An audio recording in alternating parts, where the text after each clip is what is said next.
નમસ્કાર ખેડૂત મિત્રો, હું આરતી ચૌહાણ ખેડૂત મોલ ગોંડલથી. ખેડૂત મિત્રો, મગફળી પાકમાં વધારે ઉત્પાદન લેવા માટે છોડના થળિયાની ફૂટ અને થળિયાનો સૂયો ઉતારવો ખૂબ જ જરૂરી છે. અને એ થળિયાનો સૂયો તો જ ઉતરે જો છોડનો વધારે વિકાસ ના થયો હોય. તો આ વર્ષ વરસાદી વાયરાના લીધે મગફળી પાકમાં વિકાસ માપસરનો છે, તો થળિયાનો સૂયો ઉતારવા માટે શું કરવું જોઈએ? અરે એના માટે આયોજન કરવું પડે, અને એ આયોજન એટલે ઇથિકલ એગ્રી સાયન્સનું ધ ટોરસ. ગયા વર્ષ ઘણા બધા ખેડૂતોએ ધ ટોરસનો ઉપયોગ પણ કર્યો છે અને ઘણા બધા પરિણામ પણ મેળવ્યા છે. આનાથી ફૂટ સારી થાય, ફાલ સારો લાગે, ફૂલમાંથી ફળ ઝડપથી બંધાય, પોપટો ભરાવદાર થાય અને મગફળીની વધ પણ ના રોકાય.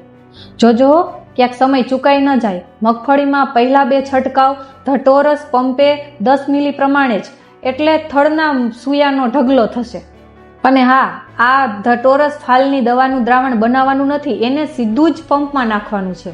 તો ખેડૂત મિત્રો, આવી જ અવનવી ખેતીને લગતી માહિતી મેળવવા માટે આજે જ ખેડૂત મોલ એપ્લિકેશન ડાઉનલોડ કરો. આભાર.